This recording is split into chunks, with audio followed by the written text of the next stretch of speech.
Good morning, ladies and gentlemen, and welcome to AP US History. As today, we talk about a man who defined the politics of his age, and arguably, American politics ever since. Because, ever since losing the election of 1824, Andrew Jackson and his followers had been campaigning for his presidential candidacy in 1828. And the old Republican Party of Thomas Jefferson split into the National Republicans under John Quincy Adams and Henry Clay, and the Democratic Republicans under Andrew Jackson. Jackson's supporters, in turn, were managed behind the scenes by the brilliant Martin Van Buren, a veteran of the complex politics of New York, and they came out in vast numbers to cheer for and vote for Old Hickory, beginning to divide America under a second two-party system that would slowly solidify during Jackson's presidency. Now, the election of 1828 may well have been the dirtiest America had seen to that point, which is saying something if we look back to the election of 1800s. Jackson was called a dangerous man. They printed coffin handbills with pictures of 6 coffins representing 6 men he had hanged shortly before the Battle of New Orleans for, according to him, robbery, arson, and mutiny. All of his opponents said they just wanted to go home, having been away for so long. All to be fair, when you're in the army, you can't just go home when you want to. And his history of dueling was described as a history of murder. And unquestionably, violence was a large part of Andrew Jackson's life. He was born in the Waxhaws region, near the border between North and South Carolina. Sometimes both states claim him as a native son. Born in 1767. His father died before he was born. During the Revolutionary War, he joined the U.S. Army and served as a courier, carrying messages. He and his brother were captured by the British, and a British officer ordered him to polish his boots. When he refused, the officer slashed him with his sword. He held up his hands to try to defend himself and carried scars for the rest of his life. He and his brother contracted smallpox in captivity, probably leaving Jackson sterile and killing his brother. His mother died of cholera while serving as a nurse in the prison ships of Charleston, and he hated the British for all that and more for the rest of his life. Now, although Jackson had almost no formal education, maybe no formal education at all, that did not stop him from reading law, essentially apprenticing himself to lawyers in North Carolina and in what became Tennessee, while Tennessee was still the territory of the United States south of the River Ohio. Actually, technically, even before that, arriving in Jonesborough, North Carolina, in 1788, riding one horse with a racehorse trailing behind. And although of poor birth and no education, Jackson claimed to be a gentleman, which meant he had to defend his honor in duels. The first of which came within a year of his arrival of Jonesborough, when Webster, a great North Carolina lawyer, ridiculed Jackson's legal knowledge, essentially claiming the only law book he had ever read was Lawyering for Dummies, naming what at the time was the most elementary beginning law book for students of the law. And so Jackson naturally had to challenge him to a duel, which they conducted just outside the town of Jonesborough. In this case, both men threw their shots away, discharging their pistols into the air. But Jackson's future fights would not end so peacefully. About 2 years later, in 1790, Jackson moved to Nashville, where he met Rachel Donaldson Robards, daughter of one of the founders of Nashville. She was technically married, or had been married, to a man named Lewis Robards, but he was abusive and they had separated. Eventually he left for Kentucky, and word came back he had secured a divorce. Divorce in those days being seen as so significant that you essentially had to have the state legislature pass a small law specifically granting you a divorce. Having heard the divorce had come through, Rachel married Andrew Jackson in 1791, and they lived happily together until Lewis Robards returned and revealed he had never filed for divorce after all. The two had been living in sin for almost 3 years. They did arrange a divorce in late 1793. Jackson married his wife again in January of 1794, and really no one seemed that concerned at the time in the Wild West of Nashville. But this would come back to haunt the Jacksons later. And around this time, William Blount, governor of the Southwest Territory, named Jackson Attorney General of the Miro District, as the area around Nashville was then called. A few years later, Jackson served in the Tennessee Constitutional Convention in 1796, according to legend even proposing the name Tennessee for the new state. And from there, went on to be our first congressman. But he found that pretty boring and almost immediately came home to campaign for election to Major General of the Tennessee Militia. As militia officers were typically elected, one reason the militia was seen as more democratic than a standing army, whose officers were often appointed. But he lost this election due to opposition from the popular governor, John Sevier. This would be the beginning of a feud between the two men, and also part of a division between East Tennessee politics, represented by Sevier, and Middle Tennessee politics, represented by Jackson. However, as a consolation prize, Jackson was chosen to go to the U.S. Senate, as I suppose Tennessee's third senator. But Jackson found this boring too and resigned, came home to Tennessee, and became a justice of the Superior Court, in which he rode to different counties and heard important cases. Now, in 1802, or so the story goes, some have argued it's more legend than history, but we won't let that stop us when we come to Andrew Jackson. In 1802, he was in Jonesborough holding court when he heard the case of Russell Bean, the first white child born in Tennessee, but now all grown up, about 33 years of age.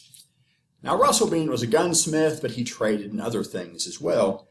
And transportation in those days being so bad, the easiest way for most people to sell their produce from west of the Appalachian Mountains was to do what Russell Bean had done.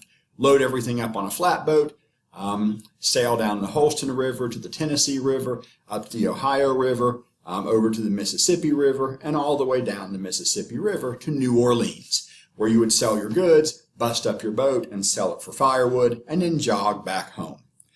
This took a while, and in the intervening time, more than 9 months, Mrs. Bean had given birth to a new child. In a drunken rage, Russell Bean cut the infant's ears off, saying that would let him tell it apart from his own. What became of the child is not certain. Probably the child died, although whether then or later isn't real clear. But you couldn't do this even in Jonesborough around 1800, so they issued a warrant for Bean's arrest, but he threatened to shoot anybody who tried to take him. The sheriff told the court this, and Judge Jackson told him to summon a posse. The sheriff tried, but no one would come. Jackson told him to summon the whole town if necessary, so the sheriff summoned Jackson. Jackson called a recess of the court, grabbed a couple loaded pistols, went to Bean, who was sitting on his front porch with his gun, and said, "Surrender, you infernal villain, this very instant, or I'll blow you through." And Bean surrendered. Said other men had come, but he didn't see shoot in their eyes. He saw shoot in Jackson's eyes. Bean was convicted and branded on the hand, and was so mean he bit the brand out of his hand and spit it in the courthouse floor. They imprisoned him, but he escaped. Around this time, Jackson again sought election to Major General of the militia, and this time he won. And shortly afterwards retired from the Superior Court and built the Hermitage near Nashville, took up farming, land speculation, and worked with the militia. He also had a prized racehorse named Thruxton. That's not a picture of Thruxton, but it's probably the same breed and color. And because Jackson loved to bet on the races. And after one race featuring Thruxton, in which some paper money changed hands, Jackson became convinced he had been cheated, paid with paper money worth less than he was told. And some of his enemies played up his suspicions, because the man he accused of cheating him was the father-in-law of Charles Dickinson. And Dickinson became involved in the dispute and was regarded as the best shot in Tennessee, possibly the best shot in the whole country. Well, Andrew Jackson was actually not viewed as a great shot with a pistol. Jackson's enemies hoped they could provoke a fight, the two would duel, and Dickinson would take Jackson down. The two exchanged increasingly nasty notes until 1806, when Dickinson published a note in a Nashville newspaper calling Jackson a worthless scoundrel, a poltroon, and a coward. Jackson challenged him to a duel, as one does. Now, in a duel under the code Duello, each man stood on a spot, and each got to fire a single shot, and neither could leave his spot until both men had fired, or one was incapacitated. Jackson arrived wearing a great big oversized overcoat with a shiny medal or gorget or something in the center, which he pulled over to the side, getting the shiny bit kind of off-center. In the early morning light, Dickinson was apparently misled by this, because although he hit Jackson, and the ball did get within an inch of his heart, where it remained the rest of his life, he didn't kill Jackson.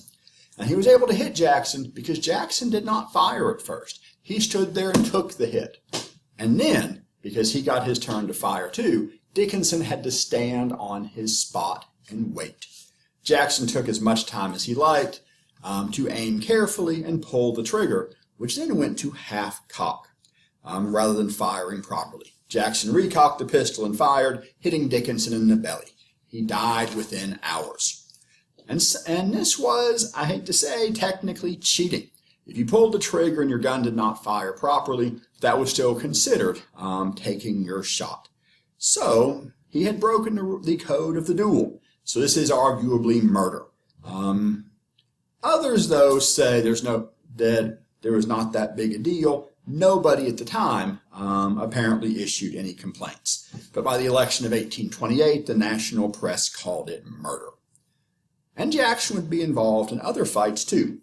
Now in June of 1813, Andrew Jackson served as an assistant to a young friend, William Carroll, who had gotten into a disagreement with Jesse Benton, a prominent figure in Nashville. Both another young man like himself, full of temper. Carroll used Jackson's strategy. He stood still and he took a shot from Benton. In fact, it shot part of his thumb off. Benton, though, had to wait for Carroll to shoot, but instead of standing there, Benton turned around, crouched down on a spot. Carroll aimed and shot him in the butt. Very embarrassing for Jesse Benton. He survived, but could not sit down for some time. And Jesse, and particularly his brother Thomas Hart Benton, pictured here a couple decades later, began to criticize Jackson for this, despite the fact that Benton and Jackson had once been friends, saying Jackson should not have gotten involved in this business, indeed, an old man in young men's business. And so a grudge developed. On September 14th, 1813, so about 3 months later, it turned out that the Benton brothers were in Nashville on business, where Jackson, of course, lived. Jackson and some friends were made aware they were in town. They stormed into the hall of the hotel where they were staying. Jackson shouted out, "Now defend yourself, you damned rascal." People started fighting and shooting left and right. Jackson pulled a pistol from his coat and aimed it at Thomas Hart Benton, who pulled out his own pistol. Jesse Benton was hidden behind Jackson. All three men fired at once. Jackson's pistol burnt Thomas's coat. Jackson himself was shot in the left shoulder by Thomas Benton and collapsed. Three of Jackson's friends charged at Thomas with guns, clubs, knives, and a sword cane, cutting him 5 times. 2 others backed Jesse Benton up against a wall and tried to stab him while he tried to deflect the knives with his bare hands. A friend of the Benton brothers came to help. Jesse pulled out a gun and tried to shoot one of his attackers, but the gun misfired. As Thomas Benton was trying to defend himself, he kept backing up until he stepped out the back door and fell down the steps, bringing the fight more or less to an end. They had to carry Jackson to another hotel, where he soaked 2 mattresses with blood and nearly died, while the Benton brothers marched around outside, calling him names, making fun, and ultimately breaking the sword Jackson had dropped in the public square. Now, many years later, after moving to Missouri, Thomas Hart Benton would become a senator and finally reconcile with Jackson. By the time Jackson was president, the two were again friends, by which point the ball from Benton's pistol, which had been lodged in Jackson's shoulder but had been apparently moving around under the surface, worked its way up to the top and was cut out. Jackson went and offered the ball back to Benton, but was told after 20 years it was his and he could keep it. So Jackson has a violent past. His wife was a bigamist. And this all seemed like some pretty strong points against Jackson, but his own supporters attacked John Quincy Adams, saying he was a son of privilege, raised at the government's expense. Indeed, he had lived off the government ever since assisting his father at a very young age as a diplomat during the Revolutionary War. They said he would want to make himself a king, as people had accused his father of trying to do. Certainly, they condemned the corrupt bargain of 1824. Worst of all, they said that while John Quincy Adams had been an American diplomat in Russia, he had sold an American girl to the Tsar. Adams's supporters then responded with even worse.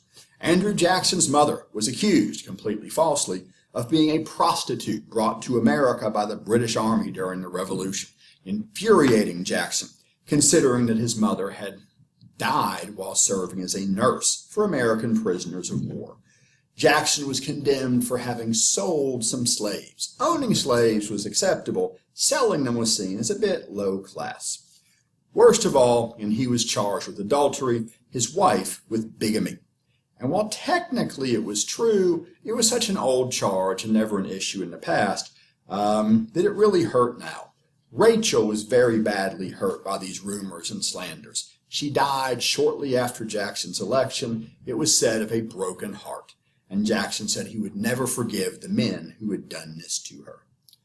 At this time, too, and especially later, Andrew Jackson was also called a jackass, which he thought was so funny, he turned the insult into a symbol of his own party, which would develop into the Democratic Party.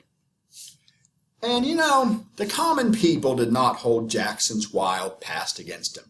Indeed, many of the common men who could now vote may have even admired his rough-and-tumble past. In the election of 1828, he was elected with an overwhelming majority in the Electoral College, much of it provided by the political machines of the Northeast, organized by Martin Van Buren.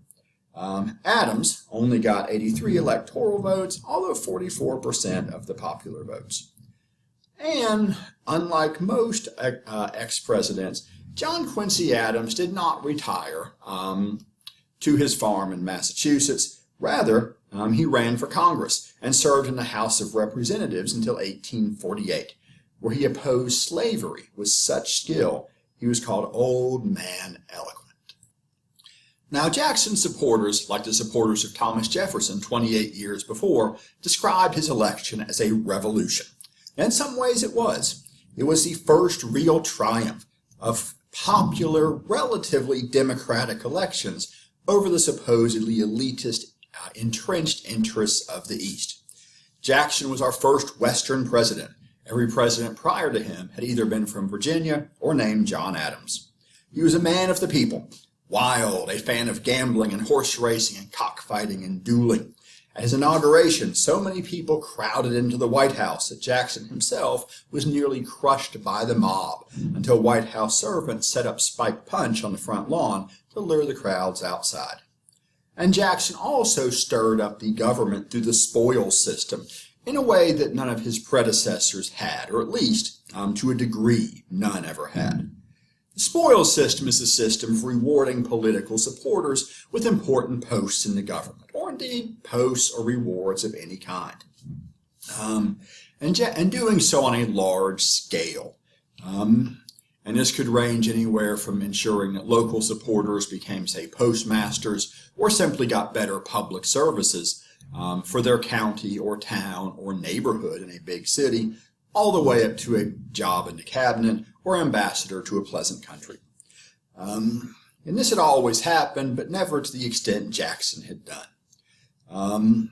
To reward his supporters, but also for a philosophical reason. Because Jacksonian democracy was based in part on the idea anyone could govern. So there's no reason not to let the common man hold a government office. Indeed, it was felt no government job should be too hard for any citizen of that government to perform. Jackson said getting old public servants, a few of whom had been appointed by George Washington almost 40 years before, out of office and replacing them with new ones was rotation in office and healthy for democracy, keeping the government in touch with the people. Ultimately, 20% of current government office holders were replaced by Jackson's supporters following his election in 1828, and of course more and more in years to come. And these rewards for loyalty built a strong political machine for Jackson, while maintaining the ideal of Jacksonian democracy that the people must be heard.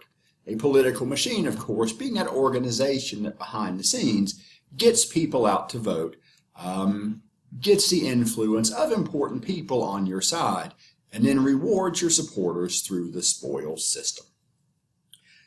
And because Jackson's cabinet was largely filled through the spoils system, it was not always that impressive, and mostly filled by people who owed jobs to the party.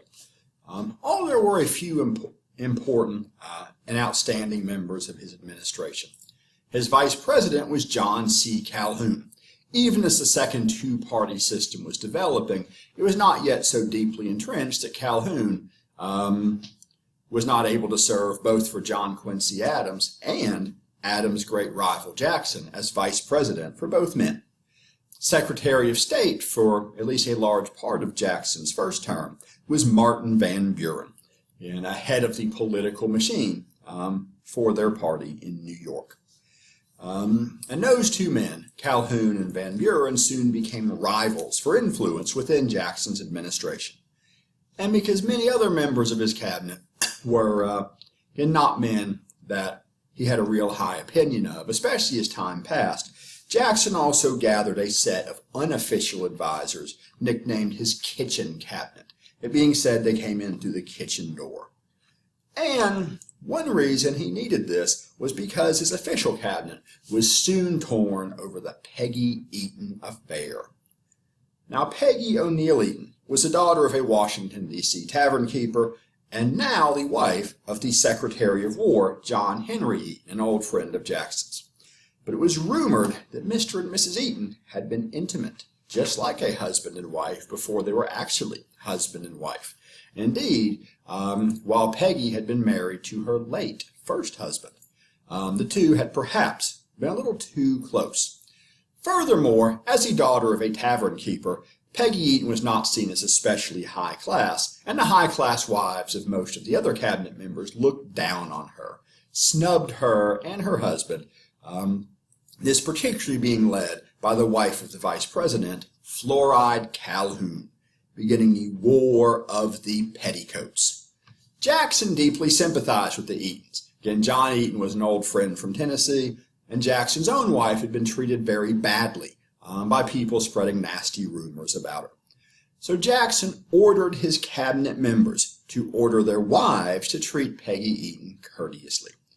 You can imagine how well this went. Of all members of the cabinet, only one managed to be considerate to the Eatons, Martin Van Buren, his own wife having passed away some years before. And so he, rather than John C. Calhoun, ended up as Jackson's favorite, while Jackson and Calhoun grew further and further apart, not only over this, but this was one reason. And the entire cabinet was badly disrupted. Eventually the entire cabinet resigned. But bitter feelings remained, and after this, cabinet members were frequently fired and hired.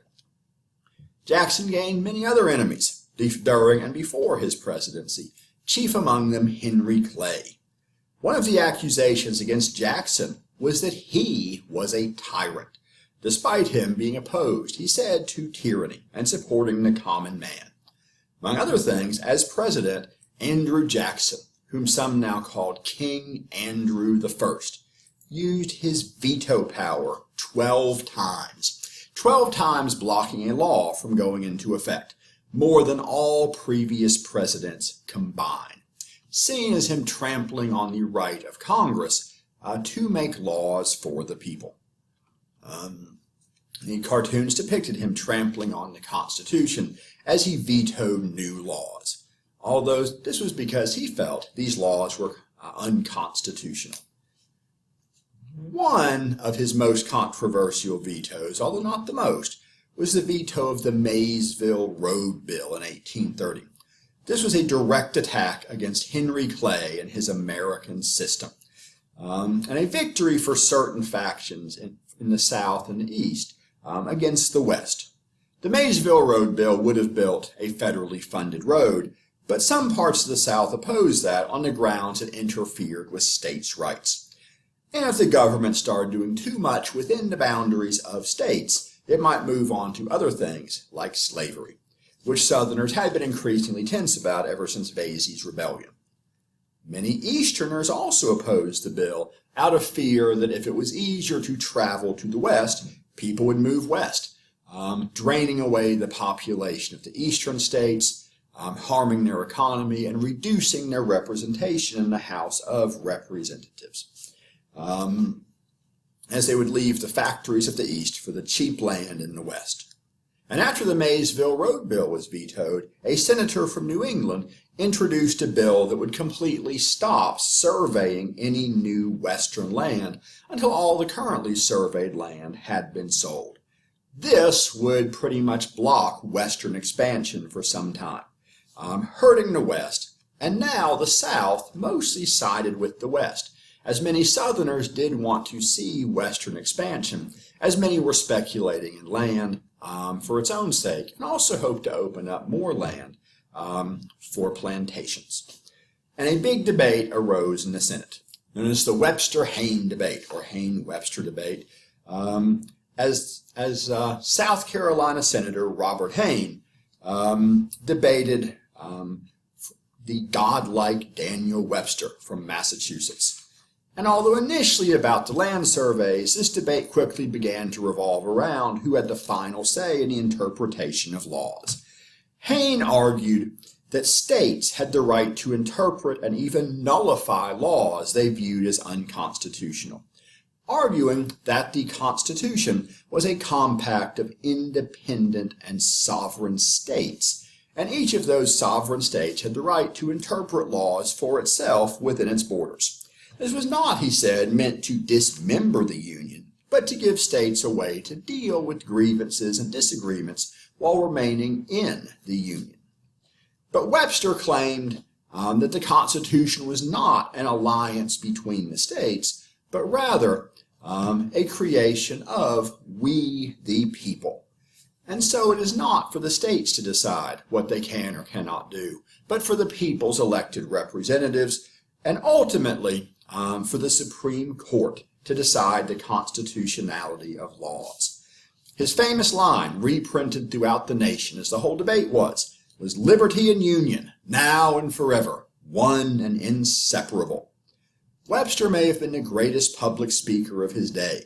His speeches were read throughout the country, especially in the North.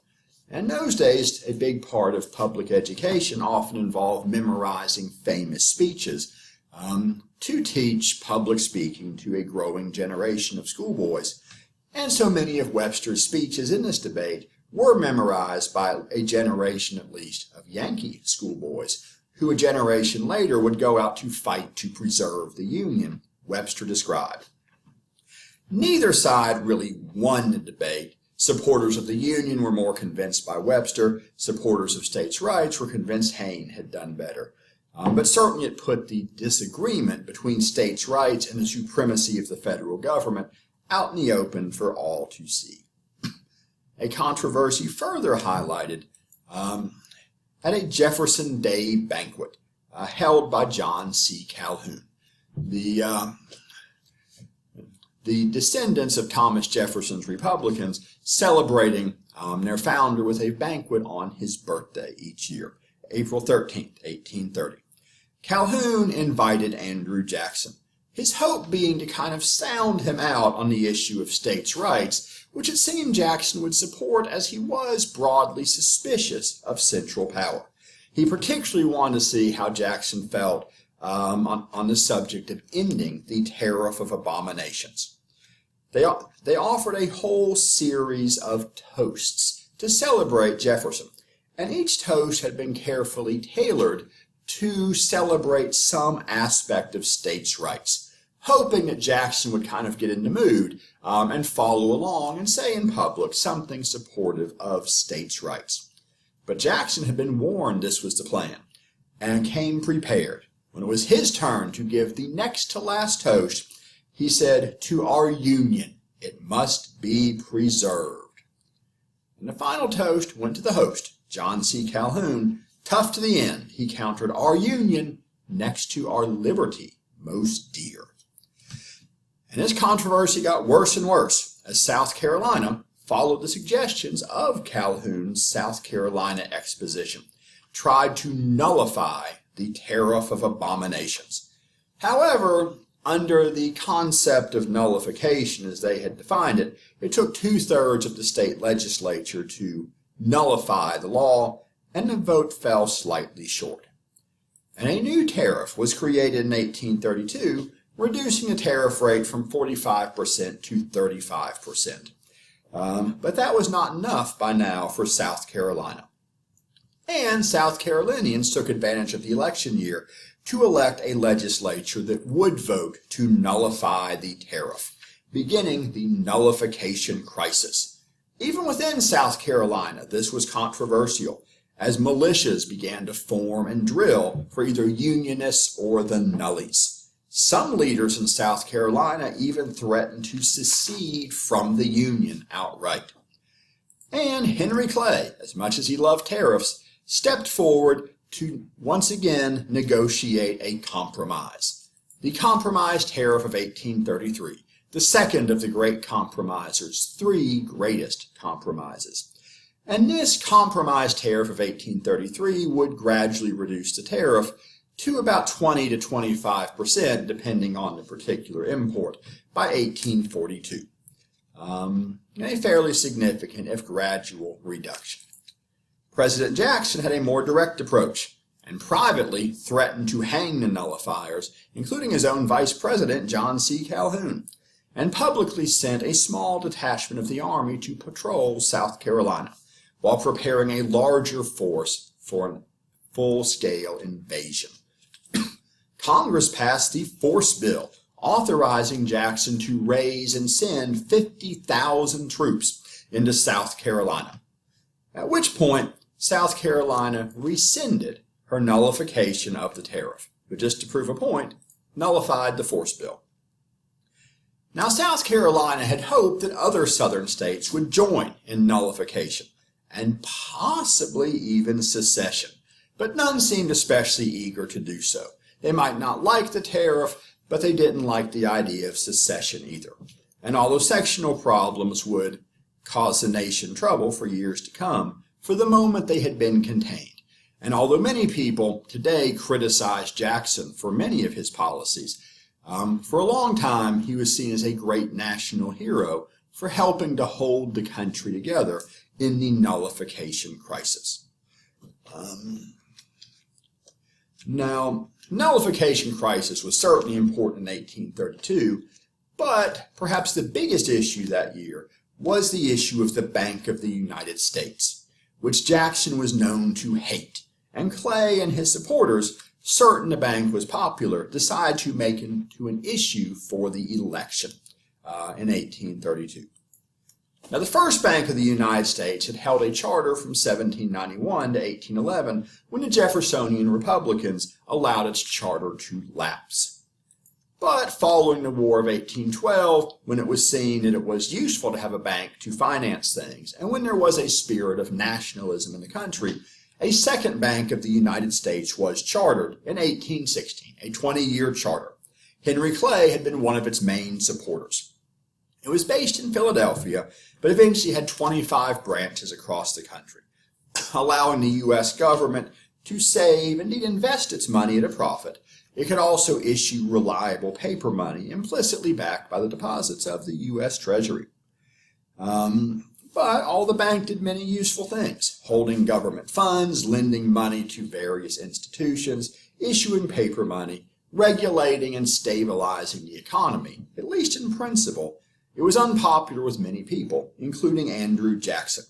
For one thing, although it functioned very much like part of the federal government, it was a private institution.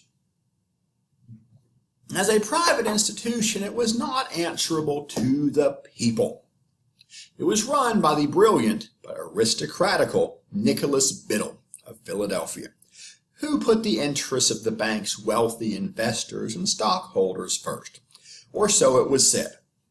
And although the United States was a 20% stockholder in the bank, there were about 4,000 other investors, including about 1,000 Europeans, most of them British, and of course Jackson deeply despised the British. Of the 4,000 or so investors in the bank, most of the stock was controlled by a few hundred wealthy Americans. And it was seen as a tool of the aristocracy, at least by Jackson and many people in the West. Indeed, during the Panic of 1819, when the Bank of the United States had demanded payment in specie that had ruined many Westerners, both individuals and Western banks, making the Panic of 1819 worse, undermining the bank's claim to help stabilize the economy, one of the main sources of its legitimacy. Although not the only source, after all, the Supreme Court had upheld the constitutionality of the Bank of the United States in the case of McCulloch versus Maryland. But Jackson accused the bank of being a monopoly, accused its president of corruption, said whatever the Supreme Court might have said, the bank was, or at least really ought to be, unconstitutional. So again, with the election of 1832 coming up, Henry Clay came up with what he thought was a brilliant scheme to discredit Jackson by moving the re-charter of the Bank of the United States forward 4 years. Its current charter was good till 1836, but he was going to vote now. And Congress passed this re-charter, and Jackson had to decide what to do. Either sign it into law, which would alienate many of his Western allies, or veto it, which would upset the Eastern commercial interests and lose valuable support there. Either way, Clay believed Jackson was guaranteed to hurt himself. And Jackson did veto the bill, condemning the monster bank, as he called it. Said it was anti-Western, even anti-American. Reminding voters of the foreign investors in the bank, thus using anti-centralization and anti-foreign sentiments against the bank and against Clay. And the bank certainly had problems. It was, in many ways, anti-Western. It was hostile to Western banks, which it saw as irresponsible, but Westerners saw it as trying to limit their opportunities. It certainly seemed to many to represent the interests of the commercial Northeast, not the interests of the nation as a whole. It had foreclosed on the loans of many Western farms. Nicholas Biddle did seem to be a plutocrat, aristocratic in his tastes. He was known to lend money to friends and to influential politicians. The Daniel Webster was on Biddle's payroll as a director of the bank and its chief legal counsel, and ended up as the bank's main defender in the Senate. Indeed, 59 members of Congress were known to have borrowed money from the bank in 1831 alone, typically on generous terms. Webster himself was thousands of dollars in debt to the bank, back when $1,000 was a lot of money. Still, the bank did have its good points. It did provide stability and regulation to the economy, mostly, restricting the wildcat banks, as some banks were known. Banks were often little more than some office furniture and a printing press. And so, because the Bank of the United States could support banks it saw as responsible, it did tend to reduce bank failures, although again during the Panic of 1819, it had probably made them worse. It could issue sound paper money, nicknamed Old Nick's money after Nicholas Biddle, but also after Old Nick as a nickname for the devil. There he is. the bank promoted economic expansion. And, by lending money to businessmen wanting to start new businesses, and it did provide a safe place for federal deposits. But in the election of 1832, Jackson and a new vice presidential candidate, Martin Van Buren,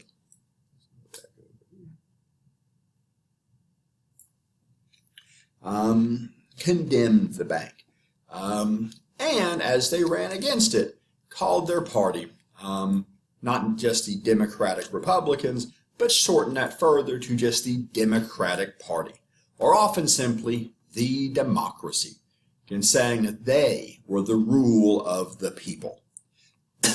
They faced the National Republican Party, led by Henry Clay, but also another party, the Anti-Masonic Party, originally founded in 1826 when a former Freemason who revealed the society's secrets vanished in upstate New York.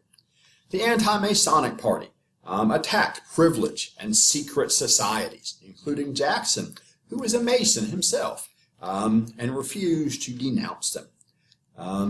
But the Masons were seen as undemocratic, possibly unchristian. Indeed, the Anti-Masonic Party had as part of its platform policies to bring about religious and moral reform.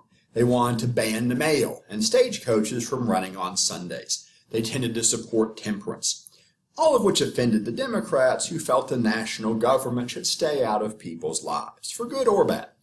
In those days, I'm sure most Democrats were Christians, as most Americans were, but they didn't feel the federal government should be forcing that on people either way.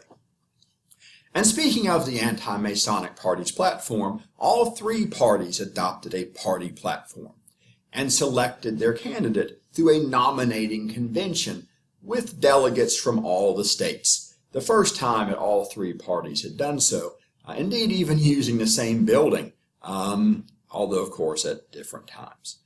And even though the Bank of the United States donated $50,000 to Henry Clay's campaign, and even though most newspapers tended to support him, Clay was soundly defeated in 1832, winning only 49 electoral votes to Jackson's 219. And Jackson could now go whole hog in destroying the bank.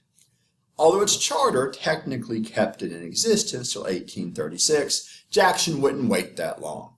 He would fight the bank war in part by withholding federal deposits. As more money came into the U.S. Treasury, it did not go into the Bank of the United States, but into various banks described as Jackson's pet banks in various states throughout the Union. It was felt this would be more democratic, keep the money closer to the people. These were often banks more willing to make loans to speculators in the West, but many of these pet banks were poorly managed. Many lost the federal government's money, making bad loans to land speculators. And furious, Henry Clay, Daniel Webster, and many other politicians who supported the bank or otherwise opposed Andrew Jackson began to formally organize against him. They accused Jackson of making himself into a tyrant. Now, they themselves wanted a powerful central government, more so than Jackson in many ways, but they felt power should be in the hands of Congress, not the president. And remembering that in Britain, the Whig Party had opposed a powerful monarchy, they called their party the Whig Party, officially forming it in 1833 to fight against Jackson in the Bank War and oppose some of his other policies. They also absorbed the Anti-Masonic Party with its appeals to morality, and in its own way, appeals to the common man against the aristocratic elements of the secretive Freemasons. And one of the first things the Whigs did was have the Senate officially censure Andrew Jackson for his removal of federal deposits from the Bank of the United States. The censure passed 26-20 in March of 1834, although later, in January of 1837, the censure was not just repealed or reversed, but expunged, completely removed from the official congressional record. In January of 1837, through the work of various Jacksonian Democrats, including Thomas Hart Benton, who might have shot Jackson in the chest 23 and a half years ago, but now they can get along. Now, in the bank war, Biddle fought back, hoping to intimidate Jackson and put fear in the hearts of the people so they would have to ask Jackson for relief. Nicholas Biddle began calling in loans from weaker banks, which in turn had to call in loans from individuals or collapse, or in many cases do both, once again undermining the bank's claim to credibility as a force for economic stability. And with the bank and everyone else low on hard money, there was a greater need for paper money, and wildcat banks began printing it in greater and greater quantities, without the bank restraining them in any way. This worried Andrew Jackson, who had always distrusted paper money, particularly since being cheated with worthless paper money when he was younger. And Jackson worried that the federal government, which had a lot of Western land to sell, would be cheated by people buying federal land with paper money, and issued the Specie Circular, kind of an executive order, although before that term was typically used. This required that all federal lands be paid for in specie. And this brought all the speculation that was causing the economy to boom to come crashing to a halt, eventually leading to the Panic of 1837, just after the Bank of the United States charter expired. So there was no central bank to try to deal with this. Although Jackson himself was out of office and largely did not get the blame. Although there were those who criticized his economic policies. Indeed, as the bank war was going on, Jackson happened to visit Congress January 30th, 1835, where an unemployed painter named Richard Lawrence happened to be there. He blamed Jackson's bank war for his own economic problems, approached the president, pulled out a pistol, and pulled the trigger. The first assassination attempt on a U.S. president. But his pistol misfired. Lawrence pulled a second pistol, which also misfired. Jackson then took his cane and began to beat Lawrence until both men had to be restrained, including by Congressman Davy Crockett. Lawrence was deemed insane and spent the rest of his life in a mental institution, the assumption being anyone who would dare attack Andrew Jackson face to face must be crazy. They later tested the pistols and they worked fine, convincing many Americans that God was watching over Andrew Jackson, just as he watched over America as a whole. And in addition to the bank war, an assassination attempt, and all his other problems, Jackson had one other issue facing him: American Indians. Now, the various Indian tribes had officially been treated, at least since the Treaty of Greenville in 1795, as separate and semi-sovereign dependent nations within the borders of the United States. But Jackson did not believe this could last. He believed that ultimately demands for settlement were so great that the Indians would eventually be killed by people who wanted their land. Better, he said, would be to peacefully remove them west of the Mississippi for, he said, their own good, as well, of course, as the good of white settlers who wanted their land. So in 1830, with Jackson's support, Congress passed the Indian Removal Act, allowing the president to give Indians land in an Indian territory set aside in much of the old Louisiana Purchase. Eventually, this would shrink to be a part of modern-day Oklahoma, but at the time it was initially rather larger. But Indians could take land in the Indian territory in exchange for their old land in the east. Many, though, had no interest in doing this. In 1832, the Sauk and the Fox and other tribes in the Midwest, led by Black Hawk, went on the warpath in the Black Hawk War in Wisconsin, Illinois. They were defeated at the Battle of Bad Axe. Among the militiamen called up to fight in the Black Hawk War was a young captain named Abraham Lincoln. Although he never saw combat, said he only lost blood to mosquitoes. The Sauk and the Fox were, of course, removed west of the Mississippi. In the southeast, there were 5 major tribes, known as the 5 civilized tribes, because they had interacted with and traded with, and in many ways taken on the culture of white society around them. But this did not save them. Of the 5 civilized tribes, the most civilized were the Cherokee.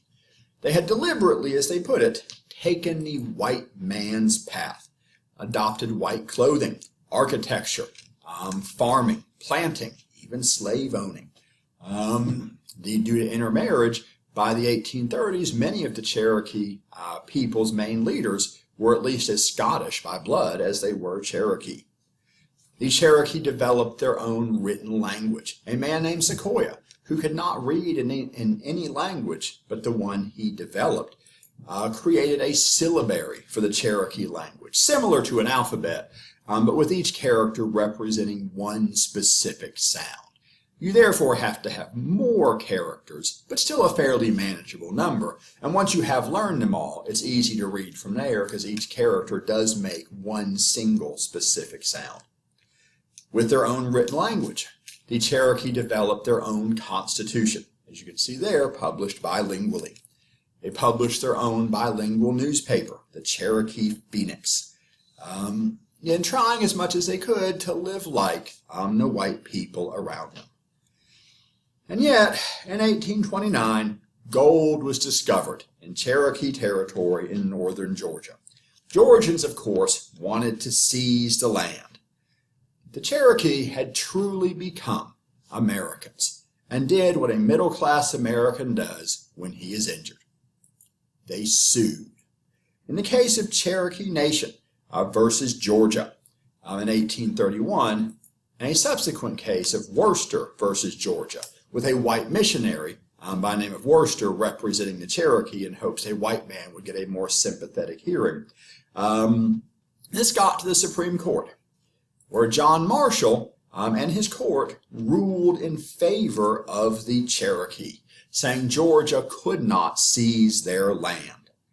But, according to legend at least, Andrew Jackson said of this, John Marshall has made his decision, let him enforce it. There's some debate whether Jackson actually said that, but there's no question that his actions show he felt that. Some of the other southeastern tribes accepted money to move, essentially selling their lands. Some just gave up and left peacefully, but not all. Beginning in 1835, the Seminole in Florida fought a guerrilla war in the swamps of that state. Their leader, Osceola, was eventually captured, and the war officially ended in 1842, Osceola dying in a federal prison at some point. But while the war officially ended and many Seminole were removed to Indian territory, some of them fled deep into the Everglades. The army tried to pursue them, but got lost. They got bloodhounds to try to sniff them out, but the hounds were eaten by alligators. They got wooden boats to sail through the swamps, but the boats rotted. They got metal boats, but the boats rusted. And finally they just gave up and said the Seminole could keep their part of the Everglades and were never defeated. Their descendants live there today, and Florida State University calls its athletic teams the Seminole, with the mascot Osceola, and does so with the permission and I believe a licensing fee to the Seminole Nation.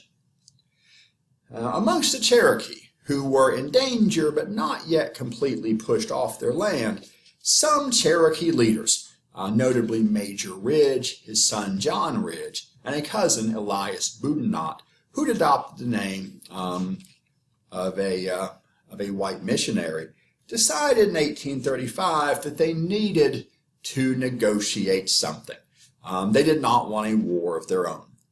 So they decided to negotiate with the U.S. government. And this is something the U.S. government and various European governments at various points did, was find one faction in a tribe and negotiate with them. Because in almost every case, there were multiple factions in different Indian tribes, just as there are different factions in American society and politics.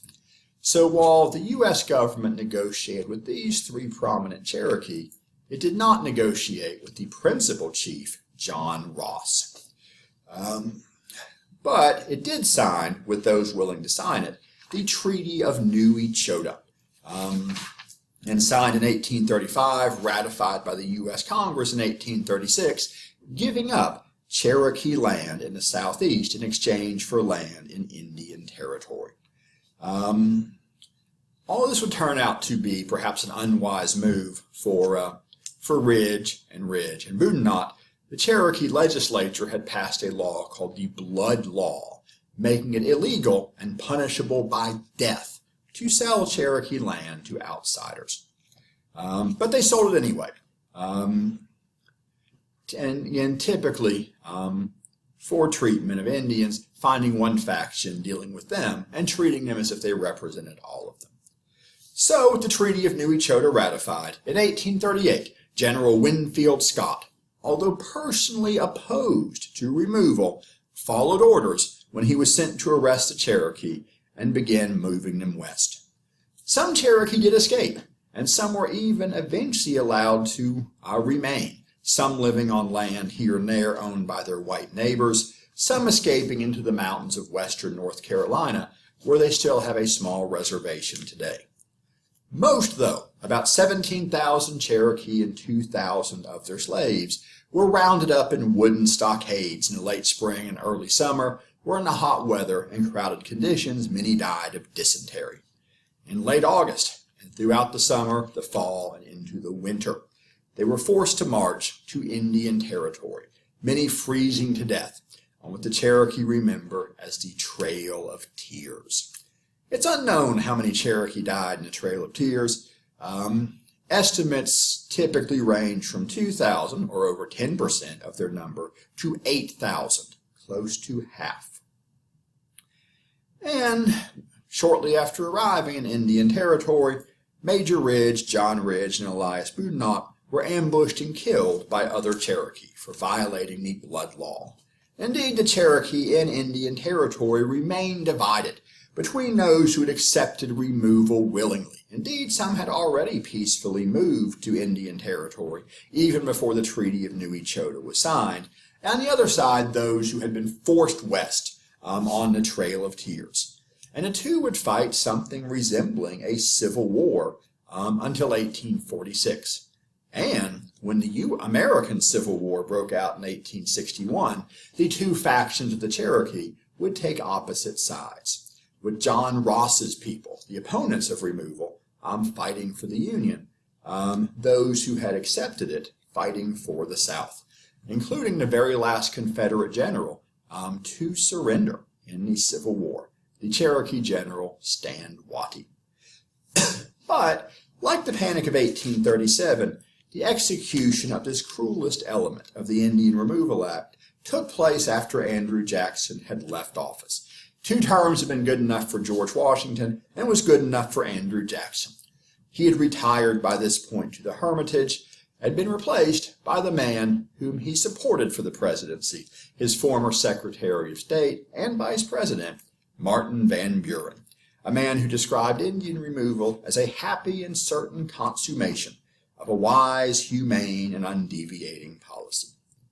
And by which point Jackson had retired to the Hermitage, having held the Union together in the face of the Nullification Crisis, being beloved as the hero of the common man, the leader of the democracy, but also leaving a legacy of financial instability and merciless treatment of the American Indian.